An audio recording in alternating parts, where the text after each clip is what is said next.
अस्सलामुअलैकुम, good morning, welcome to सुनो पाकिस्तान। उम्मीद करती हूँ आप बिल्कुल ठीक ठाक होंगे। आपके दिन का आगाज़ हो चुका होगा। आपके दिन को मज़ीद खुशगवार बनाने के लिए हम आ चुके हैं। मैं हूं नजफ राजा, मेरे साथ मौजूद हैं उज़ैर मलिक। सुबह बखैर, आप लोग बिल्कुल ठीक ठाक होंगे। और नाज़रीन, सऊद उस्मानी साहब ने एक बार कहा था, कागज़ की ये महक, ये नशा टूटने को है।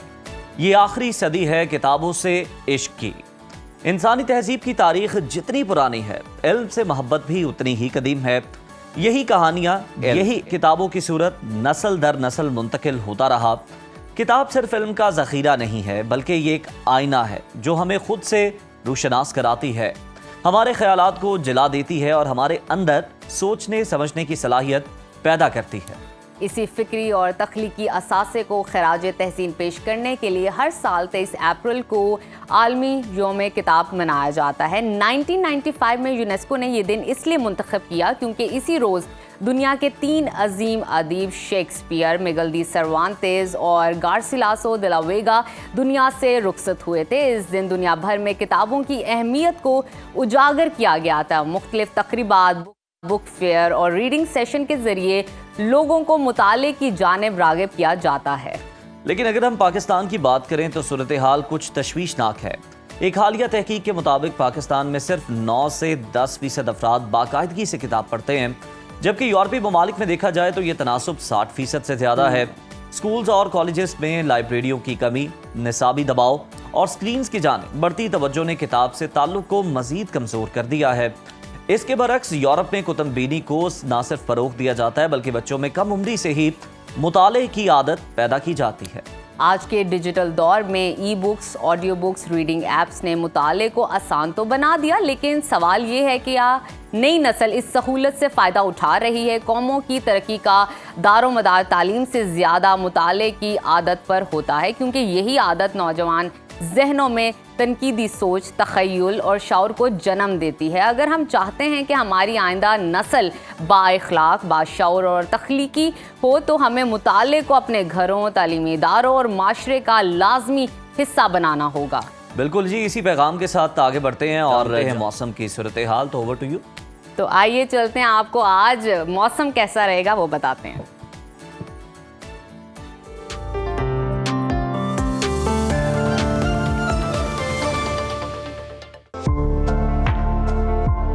मुल्क भर में सूरज का पारा हाई हो गया है। कराची से लाहौर तक झुलसा देने वाली गर्मी का राज है। NDMA ने 27 अप्रैल तक मुल्क भर में शदीद गर्मी का अलर्ट जारी कर दिया है। ताहम कश्मीर, गिलगित बल्तिस्तान, खैबर पख्तूनख्वा में चंद मकामात पर बारिश मुतवक्के है। मुख्तलिफ शहरों में मौसम की क्या सूरत हाल है, आइए जानते हैं। सबसे पहले रुख करते हैं गिलगित बल्तिस्तान का, जहां मतला जुज़वी अबर आलूद रहेगा। गिलगित की बात करें तो वहां पर दर्जा हरारत आज ज्यादा से ज्यादा 18 और कम से कम 60 डिग्री रहने का इम्कान है। स्कर्दू की तरफ चलते हैं, वहां पर आज टेम्परेचर ज्यादा से ज्यादा 14 और कम से कम 4 डिग्री रहने की तवक्को है। मौसम का हाल बताने वालों ने आइंदा 24 घंटों के दौरान गिलगित बल्तिस्तान में चंद मकामात पर बारिश की पेशगोई की है। और अब नजर डालते हैं आज़ाद कश्मीर के मौसम पर, जहां बेशतर इलाकों में बादल छाए रहेंगे। दारुल हुकूमत मुजफ्फराबाद में ज्यादा से ज्यादा दर्जा हरारत 35 और कम से कम 15 डिग्री रहने का इम्कान है। श्रीनगर का जिक्र करते हैं, वहां पर आज ज्यादा से ज्यादा पारा 24 और कम से कम 60 डिग्री रहने की तवक्को है। महकमा मौसमियात के मुताबिक आइंदा 24 घंटों के दौरान वादी में मतला जुज़वी अबर आलूद रहने का इम्कान है। और अब आगे बढ़ते हैं, आपके साथ शेयर करते हैं खैबर पख्तूनख्वा का मौसम,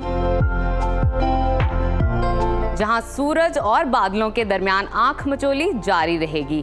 दारुल हुकूमत पेशावर में ज्यादा से ज्यादा दर्जा हरारत 35 और कम से कम 20 डिग्री रहने का इम्कान है। पाकिस्तान के स्विट्जरलैंड की बात करते हैं, यानी कि सवात की, वहां पर आज ज्यादा से ज्यादा दर्जा हरारत 24 और कम से कम 6 डिग्री रहने की तवक्को है। महकमा मौसमियात ने आइंदा 24 घंटों के दौरान चित्राल, दीर, सवात, कोहिस्तान और गिरदो नवा में बारिश मुतवक्के है। और अब रुख करते हैं पंजाब के मौसम की जानिब, जहां शदीद गर्मी की लहर जारी है। बागों के शहर लाहौर का तस्करा करें तो वहां पर ज्यादा से ज्यादा दर्जा हरारत 39 और कम से कम 23 डिग्री रहने का इम्कान है। वफाकी दारुल हुकूमत इस्लामाबाद में आज ज्यादा से ज्यादा पारा 35 और कम से कम 19 डिग्री रहने की तवक्को है। मुल्तान की तरफ चलते हैं, वहां पर आज ज्यादा से ज्यादा टेम्परेचर 38 और कम से कम 21 डिग्री रहने का इम्कान है। महकमा मौसमियात के मुताबिक आइंदा 24 घंटों के दौरान पंजाब के अक्सर इलाकों में मौसम गर्म और खुश्क रहेगा। जनूबी अजला में गर्द आलूद हवाएं चलने की तवक्को है। और अब आगे बढ़ते हैं, नजर डालते हैं बलोचिस्तान के मौसम की जानिब, जहां बेशतर अजला में गर्मी का राज बरकरार है। खुश जायका फलों के शहर कोयटा का दर्जा हरारत ज्यादा से ज्यादा 28 और कम से कम 9 डिग्री रहने का इम्कान है। महकमा मौसमियात ने आइंदा 24 घंटों के दौरान बलूचिस्तान के अक्सर इलाकों में मौसम गर्म और खुश्क रहने का इम्कान जाहिर किया है। और आखिर में जिक्र कर लेते हैं वादी मेहरान का, यानी कि सूबा सिंध का। सूबे भर में गर्मी ने पंजे गाड़ रखे हैं। कराची में हीट वेव जारी है और सूरज आग बरसाने लगा है।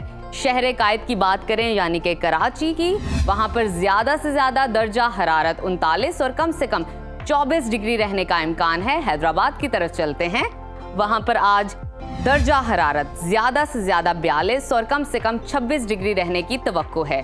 महकमा मौसमियात के मुताबिक आइंदा 24 घंटों के दौरान सिंध के ज्यादातर इलाकों में मौसम शदीद गर्म और खुश्क रहेगा, ताहम दोपहर के बाद गर्द आलूद हवाएं चलने की तवक्को है।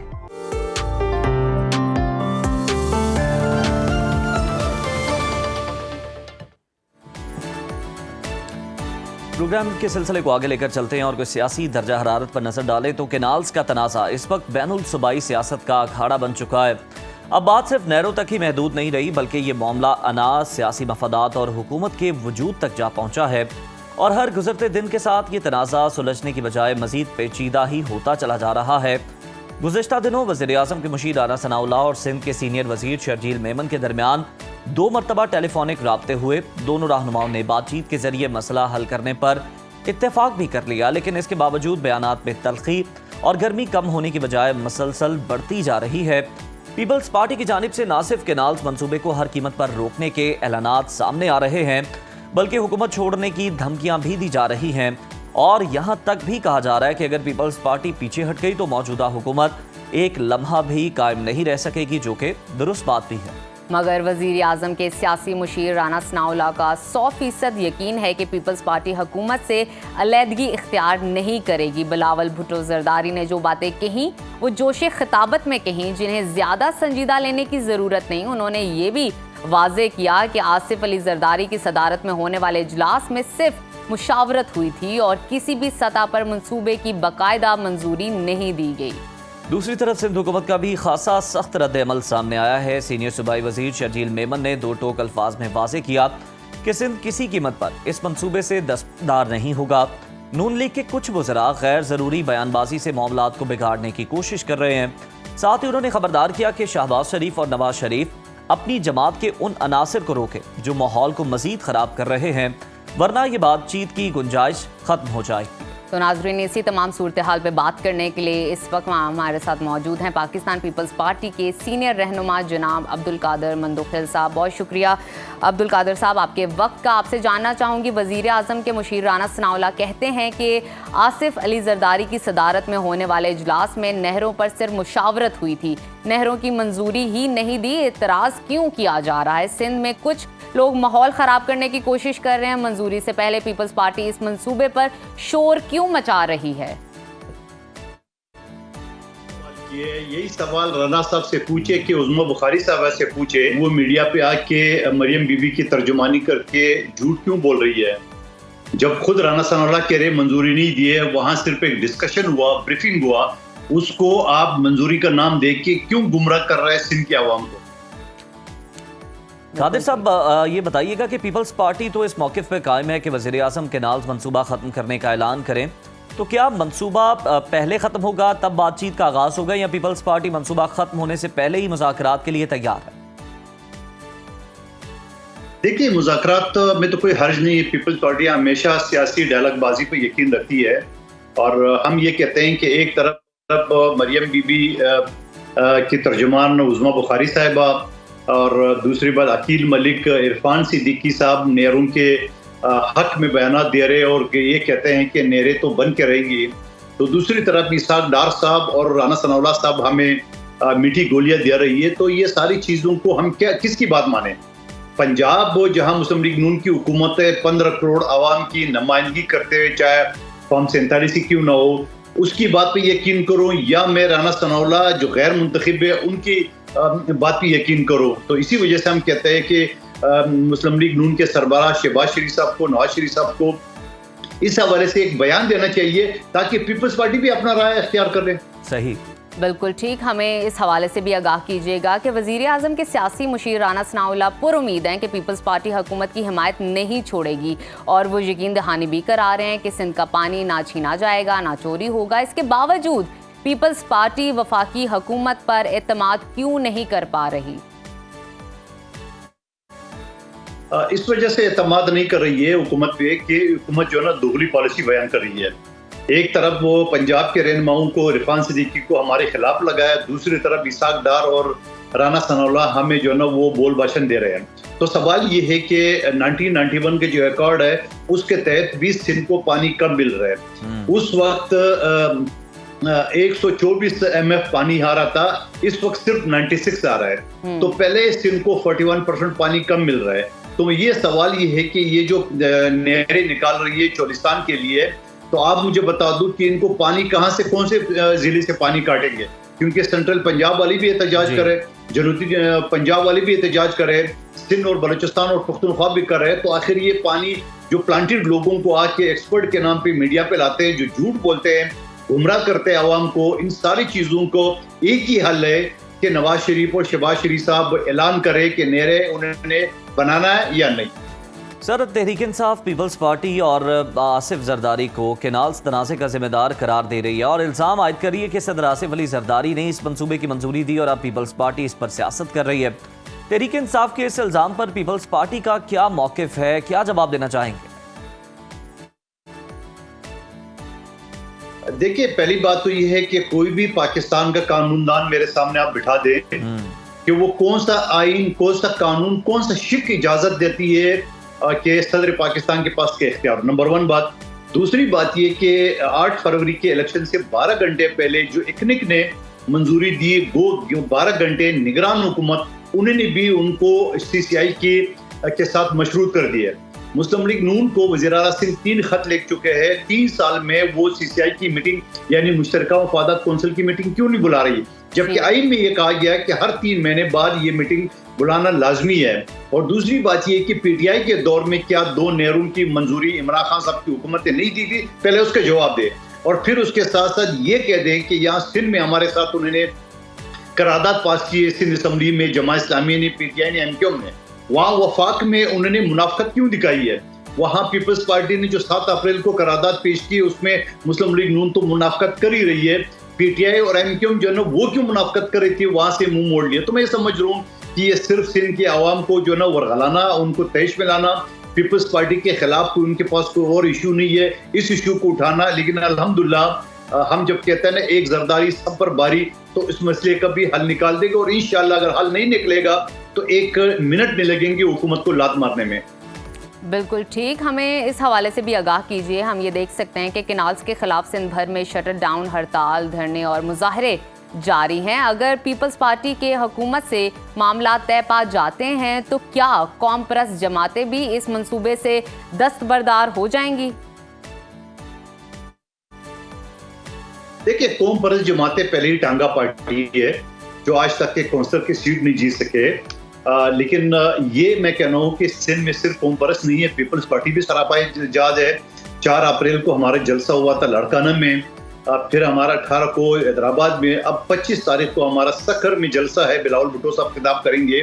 यहाँ वकला, मजदूर, डॉक्टर, हर तबके के लोग सरापा एहतजाज है।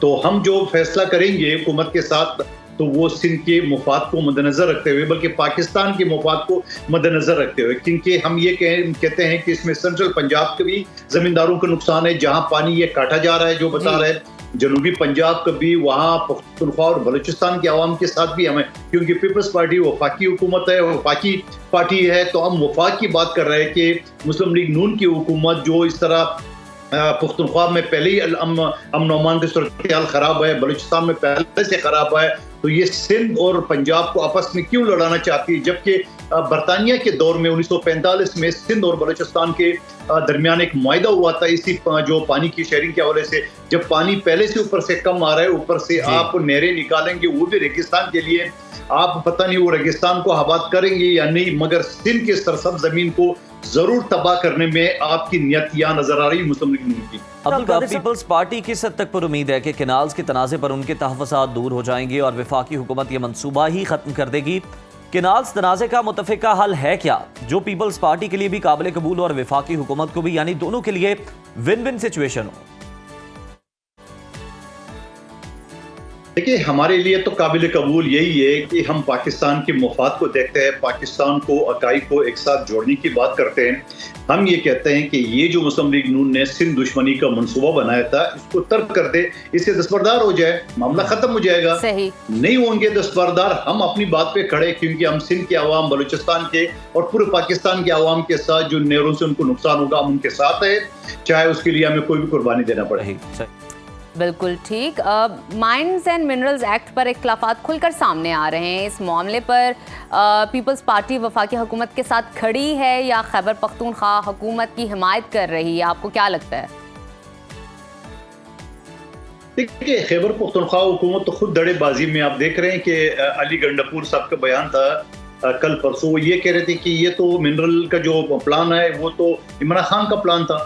तो जब वो खुद इमरान खान का प्लान बना रहे हैं और या आलिमा बीबी जो है ना वो कहते हैं नहीं, जब तक इमरान खान रिहा नहीं होगा उसको आपने नहीं वो करना है, मंजूरी देना है, तो वो खुद आपस में इत्तेफाक नहीं है। लेकिन मैं जहाँ तक समझ रहा हूँ कि मेरा भाई इलाका जो बलूचिस्तान है, हम चाहते हैं, अंग्रेज के दौर में वहाँ क्रोमाइट निकाला जा रहा था, या बलूचिस्तान में पेट्रोल है, गैस है, दूसरी जो मादनियात है, तो उसको निकलना चाहिए ताकि आवाम को रोजगार मिले, वहाँ सड़कें बने, वहाँ स्कूल बने, कॉलेजेस बने, अस्पताल बने, चाहे पख्तूनख्वा में हो, वज़ीरिस्तान हो या बलूचिस्तान। लेकिन उसके लिए मुनसफाना तकसीम हो, जैसा रिकॉर्डिंग के हवाले से 35% बलूचिस्तान को दिए गए, वहाँ इसी तरह हर जिले को उसकी शहर के मुताबिक, जहाँ 35% का कौमी असम्बली में करारदाद भी पास हुई, अख्तर बेंगल साहब के में उसका हिस्सा था, तो मैं कहूँगा कि अगर हर सूबे को, हर जिले को उसके जो हक है वो मिल रहे तो कोई अर्ज नहीं है। यकीनन मंडल बाहर निकलेंगे तो बेरोजगारी खत्म होगी, वहाँ जो दहशतगर्दी खत्म होगी, यकीनन जो लोग बेरोजगार है वो दहशतगर्दों की आते चढ़ जाता है, इसी वजह कि वो बेरोजगार होता है और वहाँ पे अमन अमान का सिलसिला खराब होता है। ये मुल्क के लिए बड़ा ज़रूरी है, खास तौर पर बलूचिस्तान के लिए। अब्दुल कादिर साहब, किसान पैकेज की बात कर लें, इस मामले पर पंजाब और सिंध हुकूमत के दरमियान भी बयानबाजी चल रही है। अज़मा बुखारी साहिबा ये कहती हैं कि पंजाब हुकूमत ने गंदम नहीं खरीदी, इसके बदले 110 अरब रुपए का पैकेज किसानों को दिया, जबकि पीपल्स पार्टी इस पर सियासत कर रही है, ये उनका मौक़िफ़ है। और पीपल्स पार्टी ने सिंध के किसानों के लिए क्या अमली इक़दामात किए हैं, ये सवाल वो आपसे उठा रही है। देखिए, पीपल्स पार्टी ने हमेशा मजदूर हारियों का और गरीबों का और सरकारी मुलाजमीन का, वकला की हमेशा हमने ख्याल रखा, हमने सियासत की है।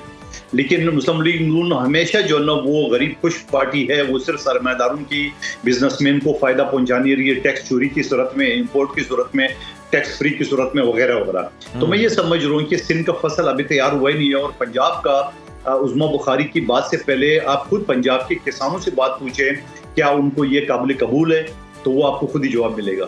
बिल्कुल सही, जिनके लिए मंसूबा बनाया जा रहा है उनसे तो पूछ लेना चाहिए कि उन्हें ये मंसूबा काबिल कबूल है भी या नहीं, क्योंकि किसान इसे रद्द कर रहे हैं। बहुत शुक्रिया अब्दुल कादिर बंदुखेल साहब। और केनाल्स के मामले की अगर हम बात करें तो ये मामला पेचीदा होता जा रहा है। वज़ीर आज़म का मैसेज लेकर जो उनके मुशीर हैं राना सनाउल्लाह साहब, उन्होंने ना सिर्फ पीपल्स पार्टी को इंगेज रखा हुआ है, शर्जील मेमन साहब के साथ उनके राब्ते हो रहे हैं, साथ ही साथ जो हम देख रहे हैं कि सूबाई जमातें हैं उनके साथ भी, कौम परस्त जमातें हैं उनके साथ भी राब्ते किए जा रहे हैं, उन्हें भी इंगेज करने की कोशिश की जा रही है। लेकिन हर तरफ से अभी सिर्फ इंतज़ार का कहा जा रहा है, मुशावरत का कहा जा रहा है, कोई भी अभी मुलाकात के लिए उस तरह से तैयार नहीं हुआ। तो अब देखना ये कि पीपल्स पार्टी क्या इस पर प्रिंसिपल स्टैंड लेगी। अभी तक तो पीपल्स पार्टी जो है वो बज़द दिखाई देती है कि वो हुकूमत से अलग हो जाएंगे, लेकिन ये मंसूबा किसी सूरत मंजूर नहीं होने देंगे। बिल्कुल, और हम भी इंतज़ार में हैं और जो भी अपडेट आएगी वो डे बाय डे आपके साथ शेयर करते रहेंगे। तो आगे बढ़ते हैं और आपके साथ एक इंटरेस्टिंग इन्फॉर्मेशन शेयर करते हैं। आज के दौर में जैसे कि आप जानते हैं, स्मार्टफोन्स के बगैर ज़िंदगी का तसव्वुर नामुमकिन है, ख़ास तौर पर जब हर चीज़ डिजिटल हो रही हो, तालीम हो या रोज़गार, सेहत हो या राब्ते। स्मार्टफोन्स अब सिर्फ ऐश नहीं, ज़रूरत बन चुका है। बिल्कुल जी, एक ज़रूरत है और कोई इसका इनकार नहीं कर सकता। और इसी ज़रूरत को समझते हुए वजारत IT ने एक ज़बरदस्त कदम उठाया है Yes. और स्मार्टफोन फॉर ऑल के नाम से एक इनकलाबी मंसूबा मुतारिफ करवा दिया गया है। इस मंसूबे के तहत होगा कुछ यूँ कि आम शहरी, कम आमदन वाले अफराद, यहाँ तक कि देही इलाकों में रहने वाले लोग भी सिर्फ अपना शनाख्ती कार्ड दिखाएंगे और वो स्मार्टफोन हासिल करेंगे, और वो भी आसान एक साथ में। और सबसे मज़े की बात, जो इस मंसूबे की सबसे ख़ास बात कह सकते हैं, स्पेशल बात कह सकते हैं, वो ये है कि 10,000 से लेकर 1 लाख रुपए तक के फ़ोन्स 3 से 12 माह की एक साथ में दस्तयाब होंगे। सिर्फ 20 से 30% इब्तदाई अदायगी करनी होगी, बाकी आसान माहाना किस्तों में।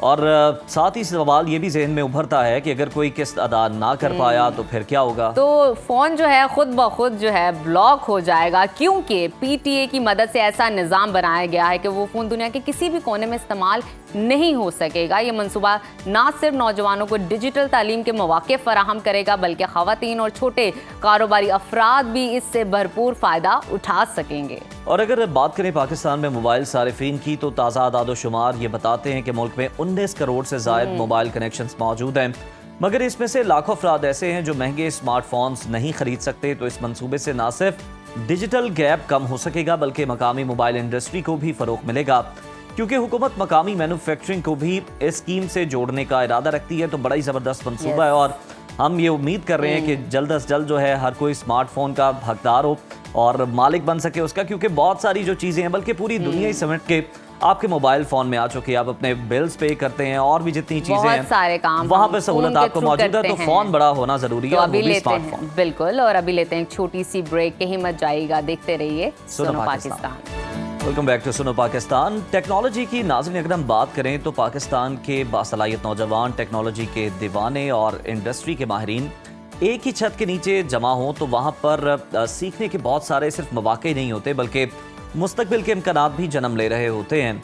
हम बात कर रहे हैं पाकिस्तान के सबसे बड़े और सबसे पुराने स्टूडेंट लीड टेक्नोलॉजी इवेंट की। सॉफ्टेक की जानिब से बैनुल-अक़वामी सतह का ये सालाना टेक्नोलॉजी मेगा इवेंट हर साल fast national university Lahore campus में मुनक्किद किया जाता है। इस इवेंट की तारीख 1995 से जुड़ी है। जी हाँ, बहुत पुरानी है और अब ये इवेंट अपने 29वें एडिशन में दाखिल हो चुका है। 25 से 27 अप्रैल तक जारी रहने वाले इस मेगा टेक्नोलॉजी इवेंट में कोडिंग, रोबोटिक्स, AI और साइबर सिक्योरिटी जैसे जदीद शोबों के मुकाबले, इंटरनेशनल और नेशनल एक्सपर्ट की workshop, startup pitching, product showcase, job fair के अलावा टेक लवर्स के लिए भी बहुत कुछ है। इस इवेंट की अहमियत और तफसीलात पर बात करने के लिए आज हमारे साथ स्टूडियोज में मौजूद हैं senior vice president Softech Mohammad Hashir और एडवाइज़र सॉफ्टेक अब्दुल राफे अफजाल साहब। आप दोनों को वेलकम कहते हैं सुनो पाकिस्तान में। हाशिर, सबसे पहले तो हम आपसे जानना चाहेंगे कि सॉफ्टेक का आगाज़ कब हुआ और किस सोच के तहत हुआ, और सॉफ्टेक 2025 का विजन क्या है, थीम क्या है इसका, और किस चीज़ को ज़्यादा फोकस किया गया इस पर?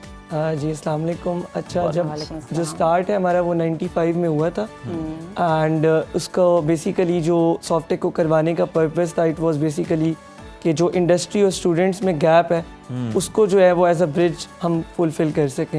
एंड इस साल जो हमारा विजन है सॉफ्टेक का वो यही है कि हम जितनी से जितनी इंडस्ट्री की सॉफ्टवेयर हाउसेज हैं, इसमें हमारे पास सॉफ्टवेयर हाउसेज जैसे सॉलिटॉन है, एजुकेटिव्स है, प्योर लॉजिक्स है, ये हमें बेसिकली स्पॉन्सर करते हैं और इन्हीं के स्टॉल्स होते हैं और ओवरऑल पाकिस्तान से पार्टिसिपेशन आती है। And we have IT conferences जिसमें ना कि सिर्फ नेशनल स्पीकर्स बल्कि इंटरनेशनल स्पीकर्स जो कि बच्चों को ये बताते हैं कि आप स्टार्टअप में कौन सी प्रॉब्लम्स हैं उनको कैसे आप टैकल कर सकते हैं, या फिर अगर AI का बूम है उसमें आपको किस डायरेक्शन और किस टेक्नोलॉजी में काम और करना उससे पहले चाहिए। प्रॉब्लम भी आइडेंटिफाई करना बहुत जी, जो जरूरी है। निसाब में रह गया है जी वो कमी पूरी करते हैं। हाँ जी सही। बिल्कुल। अब्दुल राफे, आपकी जानिब आना चाहूँगी, मुझे ये बताइएगा ओवरऑल ये इवेंट जो है दूसरे मुकाबलों में से किस तरह मुख्तलिफ है, क्या खसूसियात हैं और कौन से नए गेम्स या मुकाबले आपने इसमें शामिल किए हैं? जी पहले तो बहुत शुक्रिया हमें शो पर इनवाइट करने के लिए। और जहाँ तक सॉफ्टेक का ताल्लुक है तो अभी जैसे बिल्कुल हाशिर ने आपको बताया कि ये एक इंडस्ट्री रिकनेक्ट टाइप एक सॉर्ट ऑफ अ थिंग है कि हम स्टूडेंट्स को इंडस्ट्री के साथ कनेक्ट करते हैं और जो चैलेंजेस उन्हें फेस करने हैं इंडस्ट्री में आके, क्योंकि मोस्ट ऑफ द टाइम्स जो आप पढ़ते हैं, जो आपको पढ़ाया जाता है, समटाइम्स वो आपको फील्ड में नहीं मिलता। सो उस चीज़ को केटर करने के लिए और अवेयरनेस फैलाने के लिए एंड ख़ास तौर पे स्टार्टअप्स को पुश करने के लिए, स्टूडेंट्स के इनिशिएटिव्स को हकीकी शक्ल देने के लिए ये इवेंट जो है एक बहुत अहम इवेंट पाकिस्तान का है। और जैसे कि आपको अंदाज़ा भी है कि Softech is one of the main mega events Pakistan के। So this is how it works and ख़ास तौर पे इसमें जैसे जो है कॉन्फ्रेंस होगी, इसमें इंटरनेशनल स्पीकर्स वगैरह हैं, all that. So this is how everything like. बिल्कुल ठीक है अब्दुर्राफिक। हाशिर, हम थोड़ा सा अपने इस प्लेटफॉर्म से, सुनो पाकिस्तान के प्लेटफॉर्म से सॉफ्टेक के लिए कोई थोड़ी सी कर्टन रेजर कर लेते हैं और थोड़ा सा बता देते हैं, टीजर दे देते हैं। हमें ये बताएं कि इस इवेंट में किस किस्म की इंटरनेशनल पार्टिसिपेशन जो है वो मुतवक्के एक्सपेक्टेड है? बैरून मुल्क से भी तलबा या इदारे इसमें शामिल हो रहे हैं? अच्छा, इसमें हमारे पास कुछ कंपटीशन है, जैसे गेम डेवलपमेंट का कंपटीशन है, तो उसमें हमारे पास ऑनलाइन पार्टिसिपेशन है ऑल अक्रॉस वर्ल्ड। और उसमें हमारे पास लाइक यूएस की टीम्स हैं, इसी तरह हमारे पास यूरोपियन कंट्रीज़ हैं, उनकी कुछ टीम्स हैं।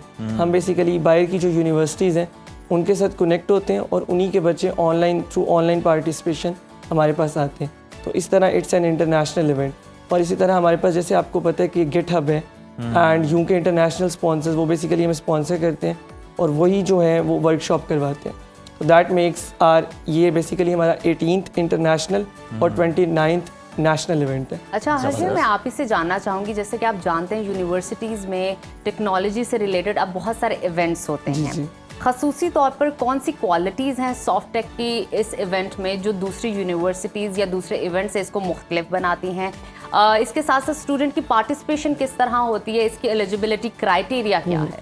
अच्छा, अब हमारे पास बेसिकली जो कॉम्पिटिशन्स हैं वो स्कूल लेवल से लेके यूनिवर्सिटी लेवल तक के स्टूडेंट्स के लिए हैं। तो उन कॉम्पिटिशन्स का बेसिकली कैसे सॉफ्टेक डिफरेंट है बाकी जो कॉम्पिटिशन्स होते हैं इवेंट्स, उसमें ये जो मेजर डिफरेंस है कि हमारा जो क्वेश्चन पेपर होता है जो कि कंपटीशन है वो सारा इंडस्ट्री खुद सेट करती है। अच्छा। इंडस्ट्री के ही जजेस आते हैं, ठीक है, वही इवैल्यूएशन क्राइटेरिया डिसाइड करते हैं। किसी भी यूनिवर्सिटी के कोई भी इंस्ट्रक्टर वगैरह वो पेपर सेट नहीं करते, इसलिए जो है बाइसनेस नहीं होती। ठीक है। और जो हमारे जजेस हैं, जो हमारा पैनल है, उनको ये भी नहीं पता होता कि वो किस यूनिवर्सिटी के बच्चे की इवैल्यूएशन कर रहे हैं, ताकि इसको फेयर रखा जाए और जो है स्टूडेंट्स को ट्रांसपेरेंसी हो। बिल्कुल ठीक है। अच्छा, ये बताएं कि आपकी टीम ने इस बार इंडस्ट्री एकेडेमिया लिंक को मजबूत करने के लिए क्या इक़दाम उठाए हैं, कौन से स्टेप्स लिए हैं? आप दोनों में से जो भी इसका आंसर देना चाहें।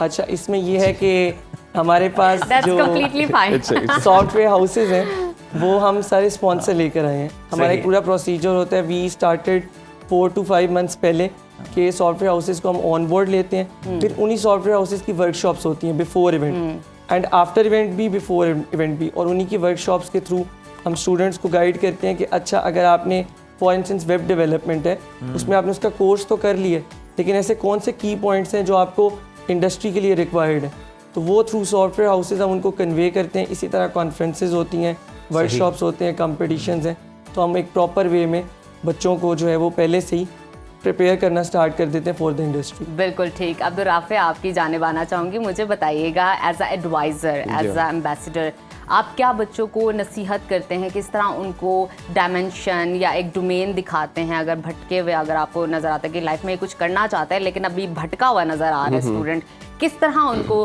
ट्रैक पे लेकर आते हैं? सो बेसिकली जैसे अभी मैं आपको बताता चलूँ कि ज़रूरी नहीं है कि आपका ताल्लुक जो है वो IT से ही हो। फॉर एग्जांपल मैं एक लॉ स्टूडेंट हूँ एंड जो है आजकल प्रॉब्लम ये है कि we are not working for a cause. हमारे अंदर ये है कि हमें अगर किसी चीज़ से बेनिफिट होता है डायरेक्टली तो हम उसके लिए काम करते हैं, otherwise we don't do that. So as an ambassador and all that, so हमारा ये काम है कि हम स्टूडेंट्स को इंटरनेशनली, चाहे वो किसी भी डोमेन से हैं, उन्हें इनकरेज किया जाए कि आप आएँ, अच्छे कॉज के लिए काम करें। सो this is the thing why I am connected with Softech, it's my 3rd year with them and it's the thing, main purpose यही है कि एक अच्छी कॉज है कि आप स्टूडेंट्स को कनेक्ट कर रहे हैं विद इंडस्ट्री, आप लोगों की हेल्प कर रहे हैं। स्टूडेंट मारा फिरे सीढ़ियां उठा के अपनी जा रहा हो, कभी किसी इदारे में, कभी किसी इदारे में इंटरव्यू दे रहा हो और उसे कोई वहाँ लिफ्ट ना करवा रहा हो, तो बेहतर है कि उसके तालीमी इदारे में आके उसे जो है वो जॉब मिल रही है और उसका इंटरव्यू हो रहा है। आशिर, हमें ये बता दें कि फ्यूचर गोल्स आपके क्या हैं? मतलब अभी तो सॉफ्टेक 2025 है, आने वाले सालों में आपके क्या गोल्स हैं, क्या मिशन है, क्या अचीव करना चाहते हैं? अच्छा, फ्यूचर में वी आर प्लानिंग कि इसको जितनी इंटरनेशनली हम इसको जितना कर सकते हैं उतना हम उसको कर सकें। और अभी ड्यूरिंग हमारे जो पाकिस्तान के अपने सिचुएशन है उसकी वजह से हमें एक ही प्रॉब्लम फेस करनी पड़ रही है, वो है इंटरनेशनल पार्टिसिपेशन। अच्छा। तो इन फ्यूचर इंशाल्लाह यही गोल है कि जो बच्चे ऑनलाइन पार्टिसिपेट कर रहे हैं इंटरनेशनली, वो यहाँ पर आकर करें, जो कि पास्ट ईयर्स में होता रहा। Back in 2006 2005 we have teams from India, Sri Lanka, Nepal, Indonesia, Malaysia. तो उसी गोल को हम लेके चल रहे हैं कि नेशनली तो it's a very strong event, but internationally इसको जितना मैक्सिमम हम प्रमोट कर सकते हैं वो करें। अच्छा अब्दुर्राफ़े, आपसे मैं ये जानना चाहूँगी, तालीमी इदारों और ये जो टेक इंडस्ट्री है इसमें जो गैप पाया जा रहा है, आप क्या चाहते हैं कि किस तरह इसको इंस्टेंटली हम फिल आउट कर सकें? वो कौन से इकदाम करने की ज़रूरत है जिससे ये गैप ख़त्म हो जाए? जी, तो बेसिकली जो सबसे ज़्यादा जो ज़रूरत है इस टाइम, वो मैं समझता हूँ कि जो प्राइवेट यूनिवर्सिटीज़ हैं वो अपने करिकुलम को रेगुलरली अपडेट करती रहती हैं। But the problem which we are facing right now is कि जो हमारा गवर्नमेंट यूनिवर्सिटीज़ बिलखसूस पब्लिक स्टेट यूनिवर्सिटीज़ हैं, उनका करिकुलम बाज़ औक़ात आउटडेटेड होने की वजह से इंडस्ट्री के अंदर गैप जो आ जाता है वो हमें देखने को मिलता है। इस वजह से एक बिज़नेस बनता चला जा रहा है कि people who are going to a public university, उसको या वो तो मयार नहीं मिलता या वो चीज़ नहीं मिलती, जिसकी वजह से जब वो इंडस्ट्री में आता है तो उसे चैलेंजेस का सामना करना पड़ता है इंस्टेड ऑफ अदर यूनिवर्सिटीज़ का जो ग्रेजुएट होता है। तो ज़रूरत इस चीज़ की है कि करिकुलम को अपडेट किया जाए एज़ पर द इंडस्ट्री के रिक्वायरमेंट्स। एंड मैं समझता हूँ कि इसके लिए government and other private and state, बिल्कुल आप सही कह रहे हैं, बदलते दौर के बदलते तकाज़े हैं और निसाब जो है वो खास तौर पर सरकारी इदारों का, चाहे वो स्कूल हो, कॉलेजेस हो, यूनिवर्सिटीज़ हो, उनको भी अपडेट करने की बहुत ज़्यादा ज़रूरत है। बहुत ज़बरदस्त आप काम कर रहे हैं और बेस्ट विशेस हमारी तरफ से आपको। बहुत शुक्रिया हाशिर और अब्दुर्राफ़े आपकी आमद का। तो नाज़रीन, अब आपको हम बताते हैं कि कैसी हैरत अंगेज़ ईजाद है, बल्कि एक गाड़ी है जिसे उल्टा भी चलाया जा सकता है। जी हाँ, वाकई मैकमोल्ट्री नामी कंपनी स्प्रिलिंग इलेक्ट्रिक हाइपर कार, ये गाड़ी दुनिया की पहली गाड़ी है जिसे आप उल्टा भी चला सकते हैं। ये इलेक्ट्रिक हाइपर गाड़ी जदीद तरीन फैन टेक्नोलॉजी की बदौलत ऐसा कर पाती है और ये टेक्नोलॉजी इतनी ताकत पैदा करती है कि वो छत पर भी दौड़ सकती है।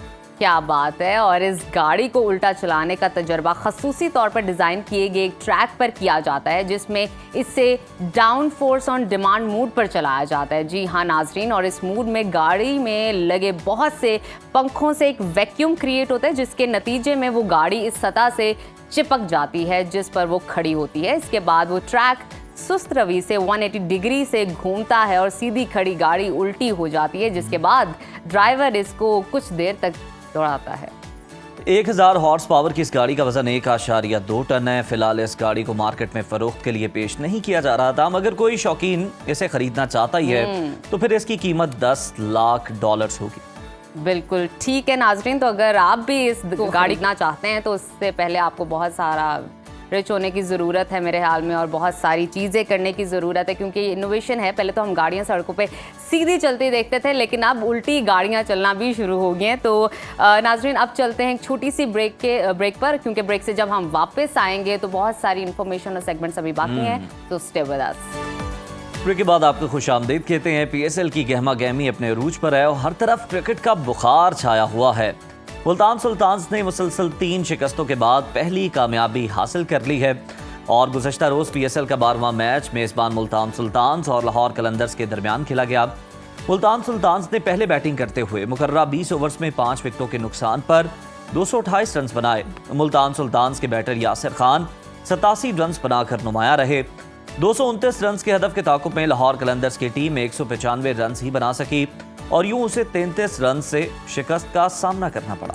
PSL का 13वां मैच आज मुल्तान में खेला जाएगा। इस्लामाबाद यूनाइटेड मेजबान मुल्तान सुल्तान आमने सामने होंगे। पॉइंट्स टेबल की अगर हम बात करें तो इस वक्त इस्लामाबाद 8 पॉइंट्स के साथ पहले नंबर पर है, कराची किंग्स 6 पॉइंट्स के साथ दूसरे नंबर पर, लाहौर कलंदर 4 पॉइंट्स के साथ तीसरे, पेशावर ज़ल्मी, कोयटा ग्लैडिएटर्स, मुल्तान सुल्तान 2-2 पॉइंट्स के साथ बिल तरतीब चौथे, 5वें और 6ठे नंबर पर मौजूद हैं। इसी पर बात करने के लिए हमारे साथ मौजूद हैं स्पोर्ट्स एनालिस्ट इरफान ज़हीर साहब। इरफान, वेलकम टू सुनो पाकिस्तान।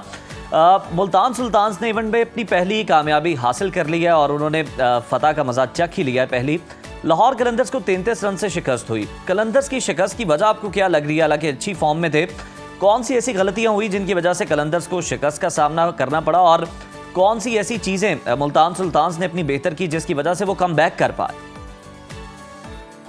देखिए, सबसे पहले उधर जो लगता है हमेशा से one of the best side नजर आती है मुल्तान जब वो अपने वेन्यू पे अपने होम ग्राउंड में खेलते हैं। तो सबसे बड़ा तो ये वो अपने होम ग्राउंड में आए और साथ ही डिफरेंट एक साइड नजर आए। दूसरा, जो टीम सिलेक्शन के अंदर उन्होंने चेंजिंग की वो सबसे बेहतरीन थी। लास्ट PSL के अंदर सबसे बेस्ट परफॉर्म किया था यासिर खान ने और इनके लिए हाईएस्ट रन बनाए थे और बड़ी शानदार इनिंग्स खेली थी। और जो T20 चैंपियन कप हुआ था उसमें भी इन्होंने शानदार फाइनल में सेंचुरी करके टीम को जिताया था। तो बड़ा सरप्राइज था कि इनको खिलाया नहीं जा रहा था। और इनके वाले से हमेशा मैं बात कर रहा था कि यासिर खान और दूसरा फैसल अकरम, इनको बस टीम में होना चाहिए। बट हमने देखा कि काफी ज्यादा मुल्तान सुल्तान जो एक तरह का माइंड सेट जैसे शेख होप के साथ चल रहे थे और उन्हीं के साथ कंटिन्यूटी के साथ वो खिला रहे थे। सही। बट जैसे ही हम यासिर को ऐड किया गया, पूरी टीम का कम्प्लेक्शन चेंज हुआ और आउटस्टैंडिंग 87 रन के इनिंग्स खेली। अच्छा इरफान, मुल्तान सुल्तान को देखा जाए तो पहले 3 मैच में मुसलसल शिकस्त का सामना करना पड़ा है। चौथे मैच में मुल्तान की जानिब से ऐसा क्या मुख्तलिफ देखने को मिला जिसकी वजह से इसे कामयाबी मिली? आपको क्या लगता है? जी, मैं यही बात कर रहा हूँ कि वो यासिर खान की इंडक्शन सबसे इम्पोर्टेंट थी कि जिसने आके टीम की पूरी कम्प्लेक्शन चेंज किया, एक शानदार किस्म का आगाज किया। दूसरा, मुझे कहीं ना कहीं लगता है कि अगर जिस तरह मुल्तान की पिच है, ये ड्राई विकेट सब सारी मिलेंगी आपको, क्योंकि अब समर स्टार्ट हो चुका है और आप ड्यू फैक्टर भी नहीं आना और आप ये देखेंगे कि आपका बॉल जो है वो ज्यादा स्पिन और ग्रिप करेगी। तो वो टीम ज्यादा सक्सेसफुल रहेगी जिसके पास एक से ज्यादा की बॉलिंग ऑप्शन है। ऑलरेडी ब्रेसवेल है, उसामा मीर है, बट कहीं ना कहीं अगर आप देखेंगे तो फास्ट बॉलिंग को बहुत ज्यादा रन हो रहे हैं। कल के मैच में भी हमने देखा कि बिली को बहुत रन हुए, शहीनशाह अफरीदी को, हारिस रऊफ को तो 20 की इकॉनमी के साथ रन हुए। तो जिनके पास स्पिनिंग की ऑप्शन है, जैसे लाहौर के अंदर की तरफ से सिर्फ एक बॉलर ही सक्सेसफुल थे, वो रिशाद हुसैन थे। तो जब आप स्पिनिंग ऑप्शन को बेहतर करेंगे, जिनके पास रिस्ट स्पिनर की ऑप्शन ज्यादा होगी, वो उतने सक्सेसफुल है। तो अगर मुल्तान सुल्तान किसी तरह एक और स्पिनर फैसल अकरम की जो मैं बात कर रहा हूँ वो ऐड करते हैं तो इनका स्ट्रेंथन हो जाएगा। जो दूसरा, आप तो यार आपने बात की कि लाहौर के अंदर क्यों नहीं जीत पाया जी। लाहौर के अगर आप 3-4 साल के स्टैट देखें, एक चीज आपको बड़ी क्लैरिटी के साथ नजर आती है कि अगर फखर जमान चलता है तो लाहौर के अंदर जीतता है, अगर फखर जमान नहीं चलते तो लाहौर हार जाता है। एग्जैक्टली। हमने सब वो जब तक फखर विकेट पे थे तो लग रहा था कि रन चेज हो जाएगा। जैसे ही उनकी विकेट गिरी तो बाकी आने वाले तमाम बैटिंग भी कोलैप्स कर गई। आज लोग सैम बिलिंग जो है वो आके बड़ा अच्छा एंड में खेल रहे हैं। कल भी उन्होंने अच्छी फाइट की, सिकंदर रजा अच्छा खेले, बट वो विक्ट्री वाला जो तड़का है, जो विक्ट्री वाला जो एक जिसे कहना चाहिए टेस्ट है, वो तभी इनको मिलता है जब फखर चलते हैं। तो एक प्लेयर के ऊपर एक्स्ट्रा ऑर्डिनरी किस्म का डिपेंडेंट होना, ये लाहौर के अंदर को कहीं ना कहीं डेंट कर रही है चीज। बट ऑब्वियसली ये लीग क्रिकेट की बात करें, इंटरनेशनल में बात करें तो ऐसा होता नहीं है कि एक प्लेयर हर दफा ही आपको जितवाए। बट लाहौर को लगता है कि ये सबसे बड़ा नुकसान हो रहा है। दूसरा, जो मैंने मुल्तान के लिए बोला, सेम चीज मैं लाहौर के लिए भी बोलूंगा। लाहौर का भी स्क्वाड देखते हैं तो सिर्फ एक रिशाद ही इनके पास प्रॉपर स्पिनर है। दो के आसफ अफरीदी अच्छी बॉलिंग कर रहे हैं, हर मैच में न्यू बॉल के साथ वो रोल प्ले करते हैं, बट जो मिडिल ओवर का रोल है वो इंटायरली डिफरेंट है। आप ये देखिए कि लाहौर के अंदर के पास भी जब एक स्पिनर के अलावा दूसरा अच्छा रिस्ट स्पिनर नहीं था, तो जब हिटिंग होना शुरू हुई तो फास्ट बॉलिंग पे बहुत ज्यादा रन दिए। और चाहे वो शाहीन की बात करें या हारिस रऊफ की बात करें या आप जितने आने वाले बाकी बॉलर थे, तो आपके पास अगर रिस्ट ऑप्शन होती है, रिस्ट स्पिनर की ऑप्शन होती है, तो आपके पास एक तो वैरायटी ज्यादा ऐड होती है, दूसरा जिस तरह मैं पहले बात कर रहा था कि ड्राई पिचेस है, क्रैक्स आपके ओपन अप होते हैं और आपका ये सिस्टम के अंदर जो ड्यू फैक्टर भी नहीं आता, तो सेकंड बॉलिंग को और एडवांटेज मिलता है कि वो ज्यादा बॉल ग्रिप, बिल्कुल उनको ज्यादा एडवांटेज जो है वो हासिल होता है। इरफान, मुल्तान की हम मजीद भी बात करते हैं। आज इस्लामाबाद यूनाइटेड और मेजबान मुल्तान सुल्तान्स के दरमियान मैच खेला जाना है। कौन सी टीम आपको मजबूत नजर आ रही है और क्या मुल्तान सुल्तान्स जीत के बाद अपनी फॉर्म को बरकरार रख पाएगी? देखिए, अनडाउटेडली सबसे बेस्ट क्रिकेट तो इस्लामाबाद यूनाइटेड खेल रही है।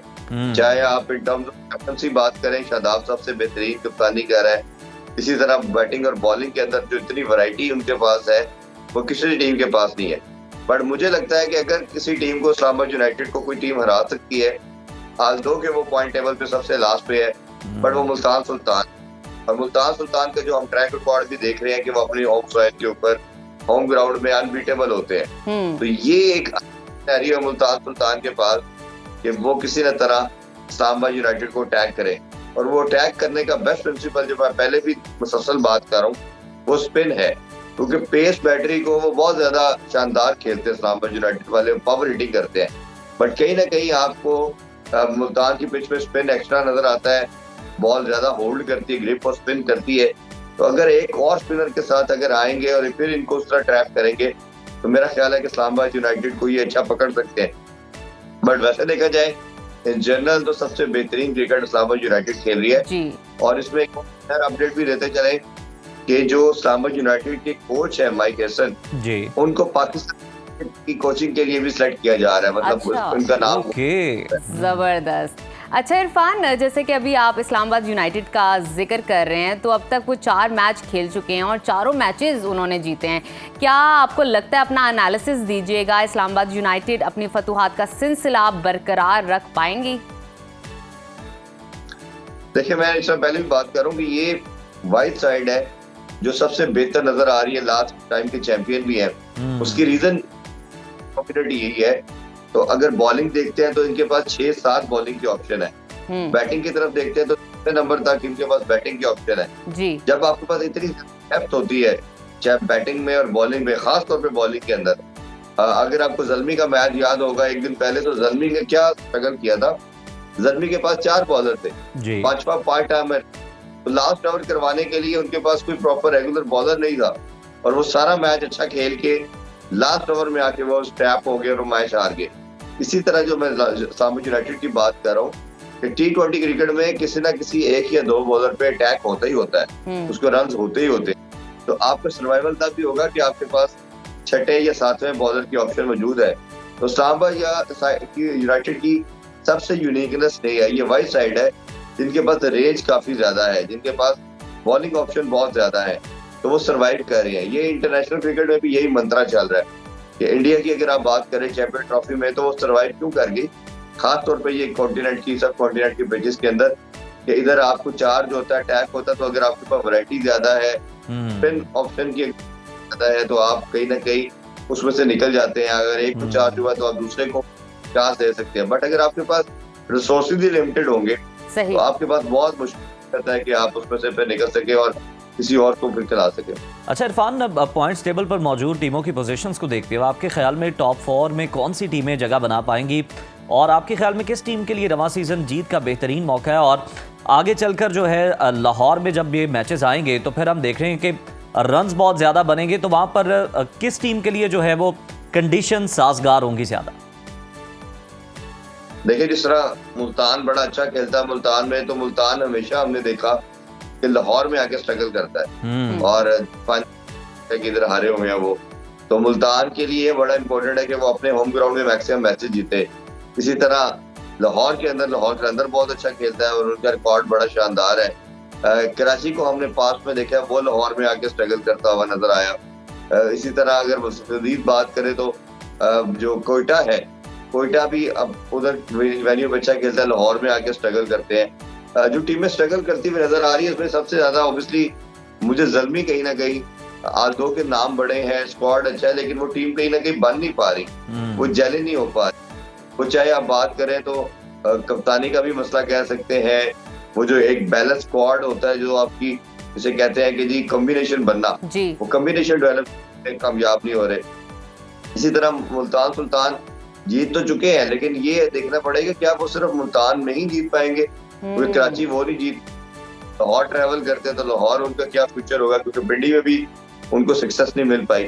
तो ये एक दो साइड ऐसी है। और कोयटा भी मुझे लगता है कि अगर जब तक उनका कप्तान इस माइंडसेट से बाहर नहीं आएगा साउथ शकील कि मैंने ही ओपन करनी है, मैंने ही ऊपर आना है, कोयटा आल्दो के सबसे अच्छा स्क्वाड उनका, बट उनकी विक्ट्रीज के लिए जरूरी है कि उनका कप्तान इस रीजन माइंडसेट से बाहर आए कि जिस लड़के की ओपनर जगह बनती है, जो जैसे मामूली रोसो की बात करते हैं, ख्वाजा नाफे की बात करते हैं, बात करते हैं, ये ऊपर आए और जो साउथ शकील है वो मिडिल ऑर्डर में आएंगे। तो वो अगर वही अप्रोच उसी सोच के साथ जाएंगे कि मैंने ऊपर खेलना है, तो मुझे उनका भी कोई बहुत अच्छा नजर नहीं आ रहा। बिल्कुल ठीक है इरफान ज़हीर साहब, आपने बिल्कुल दुरुस्त कहा, आपका बहुत शुक्रिया। और बिल्कुल आप ठीक कह रहे थे जो बात कि ये रिवायत जो है इसको अब टूटना चाहिए कि जो कप्तान है वही ओपन करेगा, ज़रूरी नहीं है जो आपके बेहतरीन ओपनर बैट्समैन है, आप बैटर्स हैं, उनको मौका दें ताकि वो आएँ और टीम को सपोर्ट कर सकें और अच्छा रन्स का जो अंबार है वो लगा सके। बिल्कुल ठीक है नाजरीन, प्रोग्राम के सिलसिले को आगे बढ़ाते हैं और एक इंटरेस्टिंग न्यूज़ आपके साथ शेयर करते हैं और ये न्यूज़ है चीन से।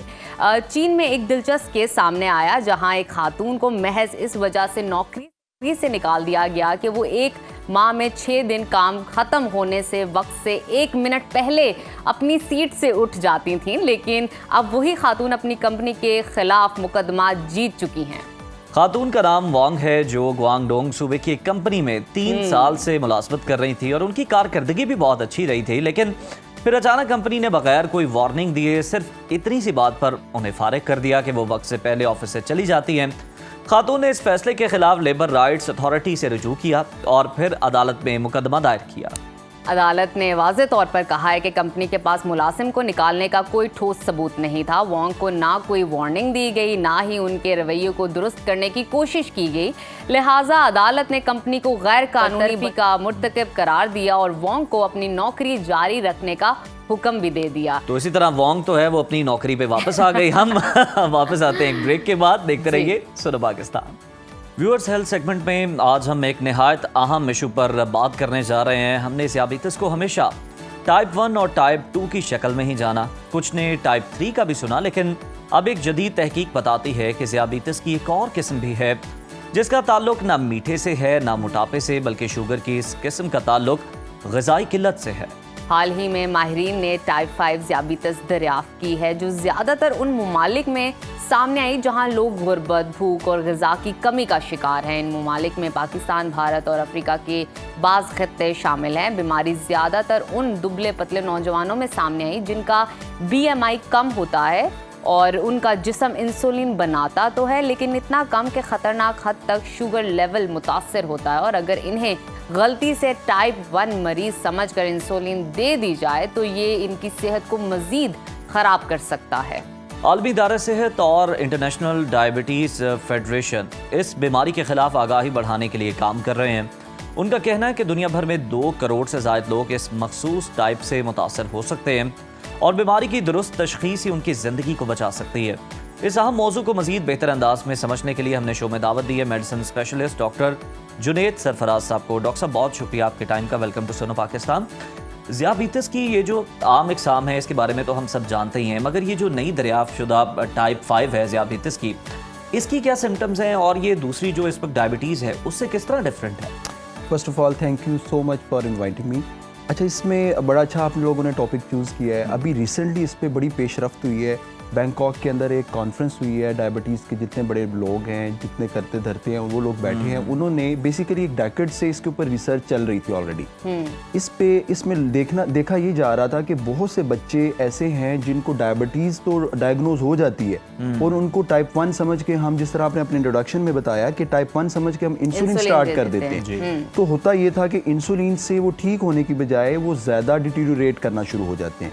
उसमें फिर रिसर्च को फर्दर आगे बढ़ाया गया, ट्रायल्स लिए गए, लोगों को देखा गया, बच्चों को उस रिसर्च में ऐड किया गया। उसके बाद इस नतीजे पे लोग पहुंचे हैं, डॉक्टर्स पहुंचे हैं कि उसको प्रॉपर हमने अब टाइप 5 डायबिटीज़ का नाम दे दिया है। इसके सिम्टम की तरफ आते हैं, जिस तरह आपने पूछा है कि सिम्टम इसमें डायबिटीज़ वाली ही होंगी। अच्छा। जिसमें इसका ट्रायड है, एक तो भूख का ज़्यादा लगना, यूरिन का ज़्यादा आना और प्यास ज़्यादा लगना, ये एक ट्रायड होता है। ये सब माओं को अपने बच्चों पे नज़र रखनी चाहिए। अगर कोई बच्चा ऐसा है जो बहुत ज़्यादा खा रहा है, बहुत यूरिन कर रहा है और बहुत प्यास लग रही है, ये एक ऐसा ट्रायड है और वो कमज़ोर होता जा रहा है। तो ये ज़्यादा खाने के बावजूद भी अगर कमज़ोर हो रहा है तो इसमें हम उसको डायबिटीज़ के टेस्ट के लिए डॉक्टर के पास लेके जा सकते हैं। डॉक्टर साहब, वैसे तो डायबिटीज़ को ग़िज़ाई किल्लत की वजह से ये डाइटरी डिजीज़ कहा जाता है, लेकिन अब माहिरीन का कहना है कि ये ग़िज़ाई किल्लत की जो निशानदही उन्होंने की है और बताया है कि इस तरह बच्चों में, नौजवानों में, स्पेशली बच्चों में ये चीज़ आ रही है,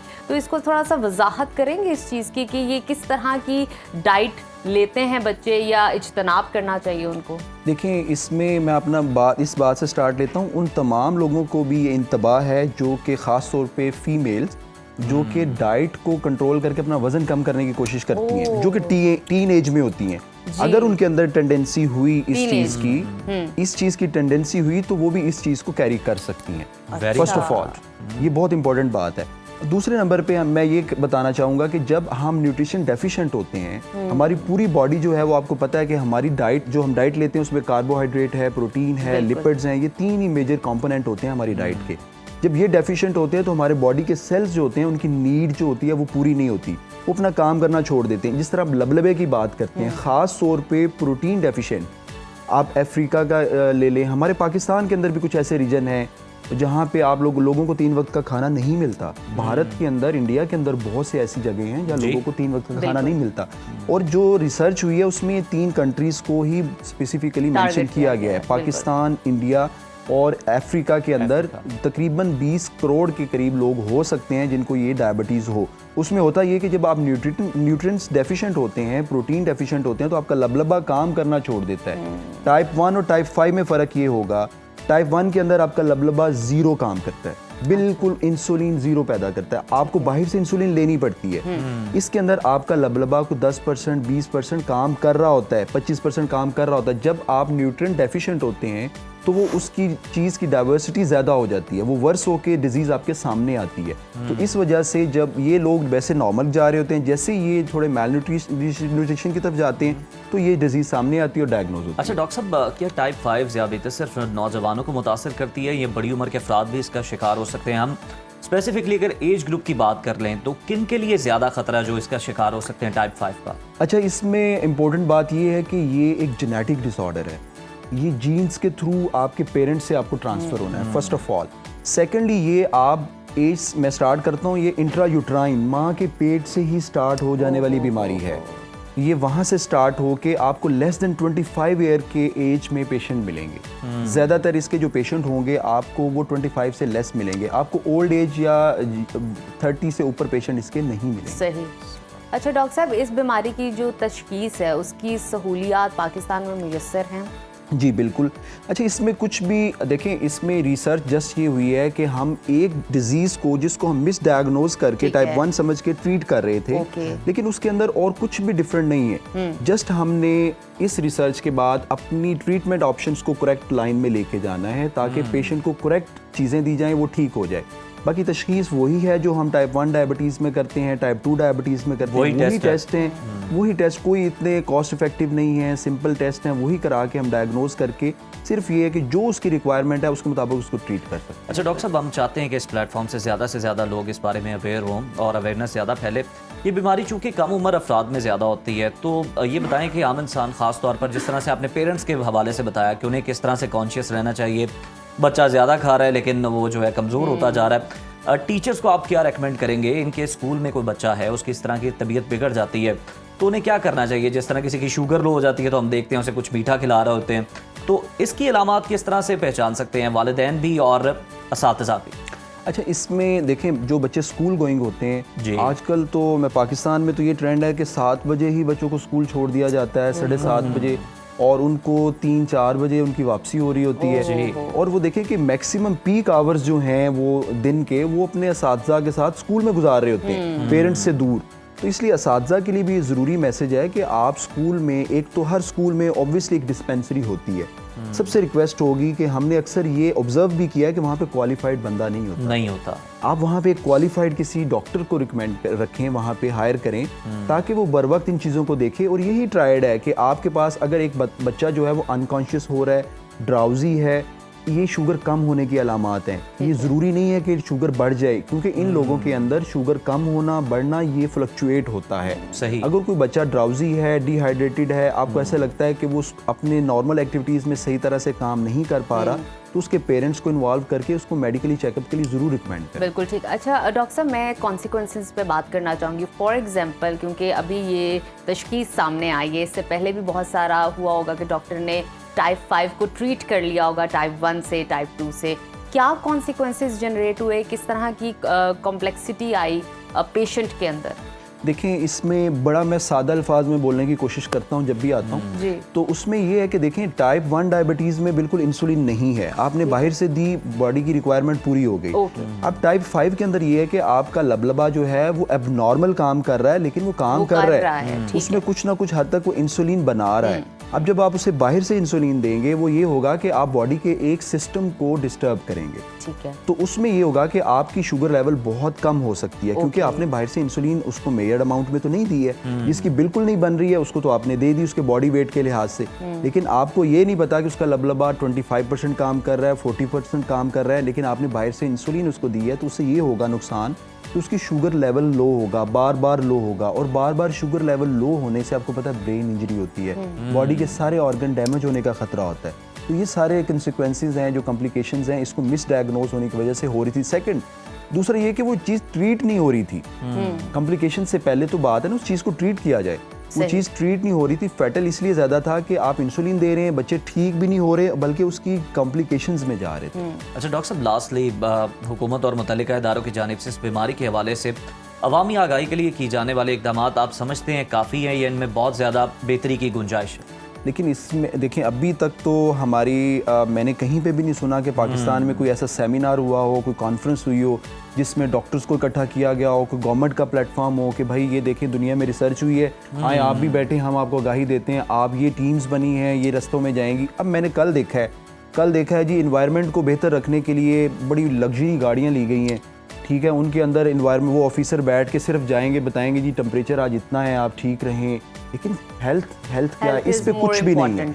एक सेमिनार्स कंडक्ट करवाएं हॉस्पिटल के अंदर, आप कम से कम स्टैंडीज, बैनर्स, कुछ इस तरह की चीज़ें रखें, छोटे छोटे आप कॉन्फ्रेंसेस करवाएं जहाँ डॉक्टर आएँ, जहाँ पे पेरेंट्स आएँ, स्कूल के अंदर ये चीज़ों का अरेंज कराया जाए, वहाँ डॉक्टर्स को बुलाया जाए, तो इससे ये चीज़ों की आगाही फैलेगी और लोग इससे थोड़ा सा अवेयर होंगे और वो फिर अपनी हेल्थ कंसर्न की वजह से डॉक्टर के पास बिल्कुल नीड ऑफ द आवर भी है कि इसके बारे में जो है लोगों को अवेयर किया जाए। बहुत शुक्रिया डॉक्टर जुनैद साहब, आपने कीमती वक्त का, और आपने बिल्कुल ख़तरे की घंटी भी बजा दी उन लोगों के लिए भी जो कि अपना वज़न कम करने की कोशिश कर रहे होते हैं, कम उम्र में अंडर 25 हैं, तो उनमें भी टाइप 5 ज़ियाबीतस होने के इम्कान बहुत ज़्यादा बढ़ जाते हैं। अभी प्रोग्राम में वक्त हुआ है ब्रेक का, ब्रेक के बाद दोबारा आपकी खिदमत में हाजिर होंगे। देखते रहिए सुनो पाकिस्तान।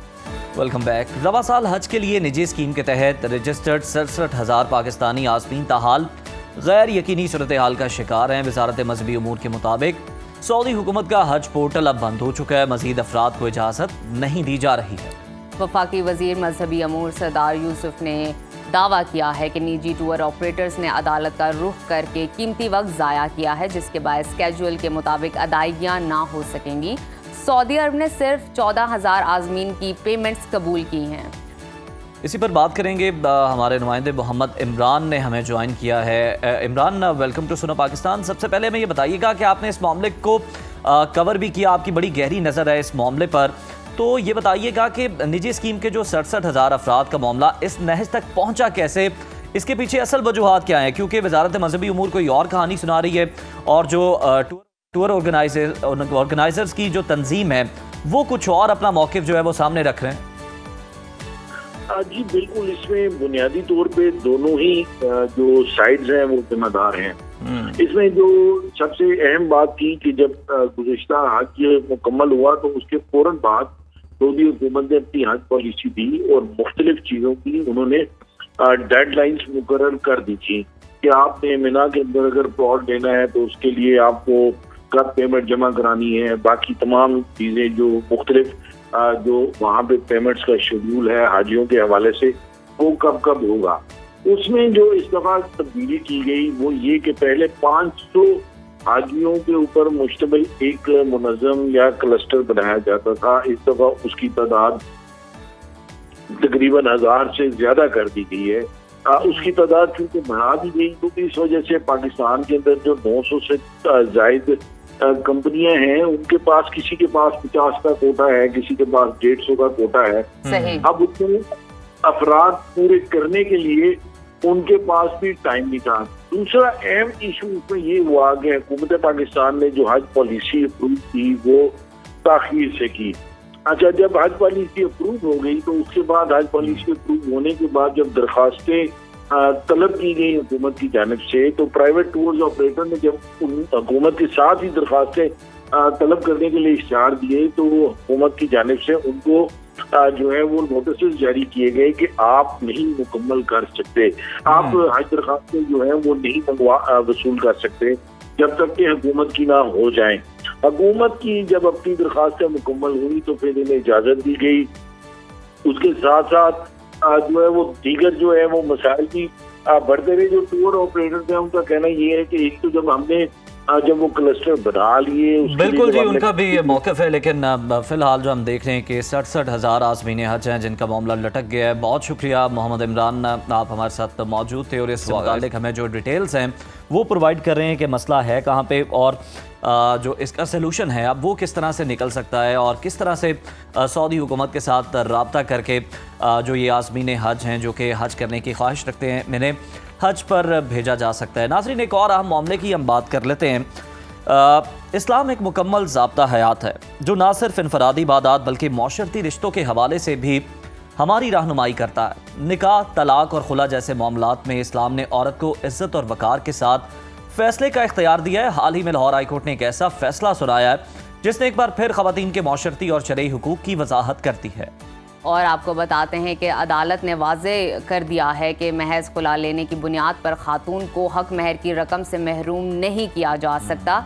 हक महर की रकम को खातून के लिए एक सिक्योरिटी तस्वुर किया जाता है। अगर खावंद का रवैया खातून को खुला लेने पर मजबूर करे तो वो हक महर लेने की मुकम्मल हकदार है। इस फैसले की शरई हैसियत के साथ साथ समाजी और माशरती असरात पर गुफ्तगू करने के लिए इस वक्त हमारे साथ मौजूद हैं मारूफ मजहबी स्कॉलर अली वकार कादरी साहब। बहुत शुक्रिया कादरी साहब आपके वक्त का। सबसे पहले मैं आपसे जानना चाहूँगी कि इस्लाम में खुला का तस्वुर क्या है, इसके साथ साथ हमारा मजहब इस हवाले से हमारी किस तरह रहनुमाई करता है। बिस्मिल्लाहिर्रहमानिर्रहीम। देखिए, जिस तरह इस्लाम में ताल्लुक़ के कायम होने को निकाह कहते हैं, अक़्द निकाह, ये एक अक़्द होता है दो लोगों के दरमियान जी। उसी तरह ये जो खुला होता है इसको भी एक अक़्द कहते हैं और ये अक़्द है कि उस ताल्लुक़ को ख़त्म किया जाए इत्तफ़ाक़ राय से। ठीक है। जिस तरह इत्तफ़ाक़ राय से ताल्लुक़ बनाना निकाह है गवाहों की मौजूदगी में मामलात को तय करके, उसी तरह गवाहों की मौजूदगी में मामलात को तय करके ताल्लुक़ को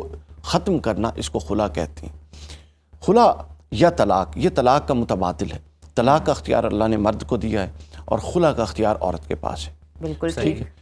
औरत को अगर किसी तरह के मामलात हों, उसकी जान को ख़तरा हो, उसकी इज़्ज़त माल आबरू को ख़तरा हो, वो मेंटली कंफर्टेबल ना हो, वो फिज़िकली कंफर्टेबल ना हो और वो अपने आप को मिसमैच समझती हो, तो वो फिर खुला अप्लाई कर सकती है। अगरचे कि खुला को नापसंदीदा कहा गया। हुज़ूर सल्लल्लाहु ने फरमाया हदीस पाक है कि अगर कोई औरत बग़ैर किसी वजह के महज बहाना करके अपने शौहर से खुला लेगी और अंदर जेन्युइनली कोई वजह नहीं होगी तो वो जन्नत की खुशबू भी नहीं सूंघेगी, क्योंकि उसने मुआशरे की एक इकाई को तोड़ा, ख़ानदान की इकाई, और बग़ैर किसी बुनियाद के या बग़ैर अपनी चंद ख्वाहिशात की वजह से तोड़ा। अगर तो जेन्युइन रीज़न हो तो फिर इस्लाम किसी पर भी जुल्म का रवा रखने का इजाज़त नहीं देता। आते हैं आपने कहा कि जेन्युइन रीज़न होनी चाहिए, लेकिन हम देखते हैं अदालतों में किस तरह से झूठी गवाहियाँ भी होती हैं, झूठी वजूहात भी बयान कर दी जाती हैं। इस फैसले में एक नुक्ता ये भी है कि अगर खावंद का रवैया खातून को खुला लेने पर मजबूर करे तो वो हक महर लेने की मुकम्मल हकदार है। अब इस बात का तयन किस तरह से होगा कि खावंद का रवैया जो है वो दुरुस्त नहीं है और उसी के बायस जो खातून है वो खुला लेने पर मजबूर है? देखें, ये तो वो खातून या उस माशरे की जो नॉर्म्स हैं वो डिसाइड करेंगी। मसलन एक खातून है वो एक मजदूर की बीवी है और एक खातून है वो एक किसी अच्छे ऑफिसर की बीवी है और दोनों एक ही मोहल्ले और एक ही सोसाइटी में रहते हैं। एक के यहाँ बड़ी मुश्किल से गुजर बसर है, वो अगर लेकर चली जाए कि मेरा शौहर नान नफ़का नहीं देता तो नेचुरल बात है उसके नान नफ़के की लेवल ही वो है, वो एक मजदूर की बीवी है और दूसरी तरफ जो उनकी फाइनेंशियल पोजीशन है उसका नान नफ़का डिफाइन ही उनकी अपनी पोजीशन के मुताबिक होगा। तो पहली बात तो ये है, इसको मद्देनजर रखा जाए। जी। दूसरी इंपॉर्टेंट बात ये है कि अगर मैंने बता दिया कि 2 से 3 चीज़ें ऐसी हैं जिन पर उलमा ने और आइमा अरबा ने खुला लेने की इजाज़त दी है। सबसे पहले ये कि उसके अंदर कोई फिज़िकली फॉल्ट हो ऐसा, दूसरा ये कि वो जालिम हो, मारता हो और उससे औरत को अपनी जान का खतरा हो, और तीसरा वो यानी दीन से ऐसा दूर हो और औरत को पता हो कि मेरी अगली नस्लें भी तबाह हो जाएंगी इस शख्स के साथ रहने से, तो वो बिल्कुल हक रखती है अपने आप को सेपरेट करने। बिल्कुल ठीक है। कादरी साहब, इस बात पर ज़रा रोशनी डालिएगा। माशरती लिहाज से आपको क्या लगता है कि अदालती ये जो फैसला आया है ख़वातीन के एतमाद के लिए और तहफ़्फ़ुज़ के लिए उसका किरदार अदा कर रहा है, सिक्योरिटी के पॉइंट ऑफ व्यू से दिया गया है? इसके अंदर 2 पहलू हैं जी। एक पहलू तो ये है, अब जज साहब ने किन सरकमस्टांसेस में, ज़ाहिर उनके सामने तो पूरा केस और प्रोसीडिंग्स होंगी, उसके बाद एक डिसीजन दिया जी। लेकिन इस हवाले से जो दीनी नुक्ते नज़र है वो मैं बता दूं। वो नुक्ते नज़र ये है कि जब औरत खुला लेती है तो उसको हक महर वापस देने का कोई तसव्वुर नहीं है। जिस तरह निकाह में हक महर मर्द देता है, इसी तरह खुला में हक महर नहीं, उसको इवज़ कहते हैं। वो इवज़ औरत ने वापस पलटाना होता है। अच्छा। अपनी जान खलासी कराने के बदले कि भाई तूने मुझे ये कुछ दिया था, ये वापस ले और मेरी जान छोड़, क्योंकि वो एक इज़्तिरारी कैफियत है ना, वो अपनी जान। कुरान मजीद ने इसको बड़ी तफसील से बयान किया। कुरान मजीद ने फरमाया फ़ला जुनाह अलैहिमा फ़ी मफ्तदत बिही, औरत पर और दोनों पर कोई गुनाह नहीं कि औरत कुछ दे और अपनी जान को छुड़वा ले और जान की खलासी कर ले। यहाँ अरकान खुला ज़हन में रख लीजिए। अरकान होता है, मसला अरकान सलात है, उनमें से एक भी ना पाया जाए तो नमाज नहीं होती। अरकान खुला भी 5 है, एक भी ना पाया जाए तो खुला नहीं होगा। उनमें से एक है काबिल, यानी इवज़ को लाजिम करने वाला। दूसरा कहते हैं मौजब, यानी शौहर या उसका वकील जो खुला कबूल करे। तीसरा कहते हैं इवज़, किसके इवज़ खुला किया जा रहा है, डिसाइड क्या हुआ है। और चौथा कहते हैं मुअव्वज़। मुअव्वज़ कहते हैं औरत की तरफ से हक इस्तमता, कि वो खुला के बाद के अब जो हकूक़ तेरे मुझ पर लाजिम थे मैं उससे तुझे बरी करती हूँ, अब तेरा कोई हक मुझ पर लाजिम नहीं। और 5वीं चीज़ है सीगा, बाकायदा कलिमात पढ़ देना कि तू मुझसे आज़ाद, या सीगा, इस तरह का कोई जुमला बोल देना कि खुला हो गया। इस पर आप ज़हन में रखिए हनफी और शवाफ़े के यहाँ हर हाल में खुला के साथ लाजिम है कि उसके इवज़ का तयन किया जाए, जबकि हनाबला और मालिकिया के यहाँ अगर खुला का तयन, इवज़ का तयन नहीं होता तो फिर भी खुला हो सकता है। तो यहाँ पर उलमा की ये बहसें हैं कि क्या दिया जाए, क्या ना दिया जाए, क्या हो सकता है। बग़ैर इवज़ के खुला हो सकता है, इत्तफ़ाक़ राय हो जाए, लेकिन इसके बदले में शौहर खुला के बाद औरत को कुछ दे, ये इसकी कुरान और सुन्नत की तालीमात के अंदर कोई जगह नहीं है। हाँ, अगर एहसानन कोई दे देता है तो कोई हर्ज वाली बात भी नहीं है, लेकिन इसको आप शरई नुक्ते नज़र से पाबंद नहीं कर सकते। जो जज साहब का फैसला है इसमें लाजमन कुछ ऐसे सोशल सर्कमस्टांसेस होंगे। अब हमारे सामने वो सारी प्रोसीडिंग्स तो नहीं है जिसकी रोशनी में उन्होंने ये फैसला। अच्छा अली साहब, लास्टली कुरान और हदीस की रोशनी में औरत के माली हुकूक, खास तौर पर हक महर की क्या अहमियत है और किस तरह से उसको वाज़ेह किया गया है, और ये भी बता दीजिएगा कि कुछ नाक़दीन इस फैसले के खिलाफ वैसे कह रहे हैं कि ये मर्दों के साथ नाइंसाफ़ी है, इस पर आप क्या कमेंट करेंगे? कोई नाइंसाफ़ी वाली बात नहीं है, छोटी छोटी बात को नाइंसाफ़ी नहीं बनाना चाहिए। मर्द जो नाइंसाफ़ियाँ करते हैं उस पर कभी किसी ने बात की है? बिल्कुल सही। देखिए, औरत का ऊपर से अव्वल से आखिर तक जितना औरत का तहफ़्फ़ुज़ हमारी सोसाइटी और इस्लाम ने दिया है, मर्द हम तो बेचारे मजदूर लोग हैं, सारा दिन काम करते हैं। औरत ने जब पैदा होना है, बेटी है, तो उसका नान और नफ़का बाप पर वाजिब है जी। उसने, अच्छा वो खुद नहीं कमाएगी, अगर कोई खुद कमाती है खातून तो वो उसका अपना ज़ाती हक है। कुरान मजीद में कोई उससे एक पाई के बराबर नहीं पूछ सकता कि तुम्हारी माल कहाँ है, आमदन कहाँ है। फिर उसकी शादी हो गई तो उसका शौहर 100% उसके नान नफ़का का जिम्मेदार है। वो अगर तो 1 करोड़ रुपया भी महीने का कमाती है और वो खुद पर भी 1 रुपया नहीं लगाती तो उसका नान नफ़का शौहर के ज़िम्मे है। उसके बाद जब बाप की या शौहर की वफ़ात होती है तो उसकी विरासत का उसको हिस्सा है। कहते हैं ना, हमारे यहाँ तनकीद करते हैं आधी विरासत दी जाती है। अल्लाह के बंदों, उसने आगे निकाह करना है तो उसकी तो डिपेंडेंस हमेशा उस पर रहनी है। वो तो उसकी सेविंग है जो उसको एडिशनल दी जा रही है कि तुम अपने पास ये रखो, और मर्द ने तो पूरा का पूरा घर चलाना है। तो लिहाजा औरत के हकूक़ का हमेशा एक तहफ़्फ़ुज़ रहा है इस्लाम के अंदर, जो रसूलुल्लाह सल्लल्लाहु अलैहि वसल्लम ने फरमाया। हमारे यहाँ बदकिस्मती ये है कि अब हक महर देके जब शादी हो रही है फिर एक लमसम उसको अमाउंट दे ताकि वो अपने पास उसको रख सके। तो हर जगह पर, अच्छा सिर्फ इस्लाम ने औरत का मुआशी तहफ़्फ़ुज़ नहीं किया, इससे बढ़ के उसकी जो वैल्यू है और उसकी जो वर्थ है और उसका जो इकराम है उस पर तवज्जो दी। बेटी का इकराम देखें, नाम आते ही हमारे जज्बात कैसे होते हैं। फिर माँ का इकराम देखें, नाम आते जज्बात कैसे होते हैं। फिर बीवी का इकराम देखें, नाम आते, यानी हर में एक नई जिहत मोहब्बत की शामिल है, समझ आइए। और तीनों में आप गौर कीजिए, माँ हो, बेटी हो या अपना बीवी हो, तीनों में आप देखें कि एक तहफ़्फ़ुज़ की चीज़ भी उसके ऊपर दाखिल है। तो लिहाजा इस्लाम ने औरत को तहफ़्फ़ुज़ दिया है, हमारे यहाँ तहफ़्फ़ुज़ दिए बल्कि इज़्ज़त और एहतराम इकराम सब कुछ बख्शा। बहुत शुक्रिया अली वक़ार कादरी साहब, इस आम मौजू पर आपने बड़े बेहतरीन अंदाज में हमारी रहनुमाई की।